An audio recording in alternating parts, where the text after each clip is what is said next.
एक गांव में एक साधु रहता था। वह नित्य पूजा पाठ, हवन इत्यादि करता था।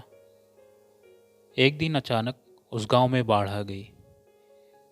बाढ़ से लोग त्राही त्राही करने लगे और लोग वहां से भागने लगे। लेकिन साधु वहीं पर रहा। गांव में से एक व्यक्ति आया।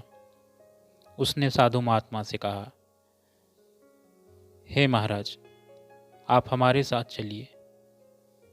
आप सुरक्षित स्थान पर पहुंच जाएंगे और मैं आपको सुरक्षित स्थान तक पहुंचा दूंगा। परंतु साधु ने मना कर दिया। उसने कहा, तुम जाओ, ईश्वर मेरी रक्षा करेंगे। वह व्यक्ति वहां से चला गया।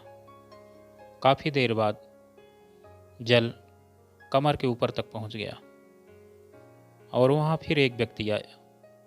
उसने कहा, महाराज, आप मेरे साथ चलिए, मैं आपको सुरक्षित स्थान तक पहुंचा दूंगा। परंतु साधु ने फिर मना कर दिया। उसने कहा, तुम जाओ।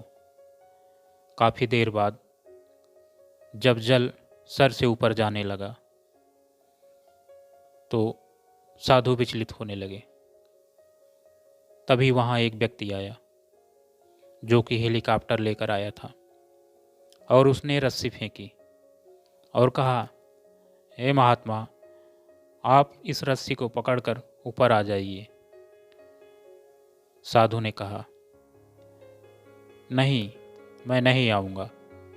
ईश्वर मेरी रक्षा स्वयं करेंगे, मुझे भरोसा है। वह व्यक्ति यह सुनकर चला गया। कुछ देर बाद डूबने से साधु की मृत्यु हो गई। मृत्यु होने के तत्पश्चात वह व्यक्ति जब ऊपर गया ईश्वर के पास, ईश्वर से कहा, प्रभु, आपकी अर्चना और वंदना मैंने सारा जीवन किया, लेकिन आप मेरी रक्षा के लिए नहीं आए। ईश्वर ने कहा, अरे मूर्ख, मैं तो तेरी रक्षा के लिए एक बार नहीं 3 बार आया था, लेकिन तूने मुझे पहचाना ही नहीं और मुझे वहां से जाने को कह दिया। यह सुनकर साधु को बड़ा पश्चाताप हुआ।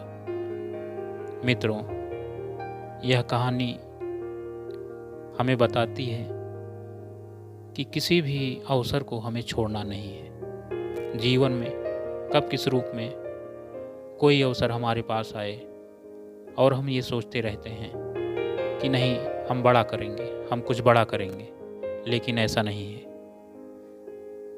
हमें हर अवसर को पहचान कर जीवन में आगे बढ़ना चाहिए, क्योंकि कोई कार्य छोटा और बड़ा नहीं होता। हर कार्य को कर्मयोगी की तरह करना चाहिए और ईश्वर को याद करते हुए उस लक्ष्य को सदैव प्राप्त करना चाहिए जो हमने सोचा है।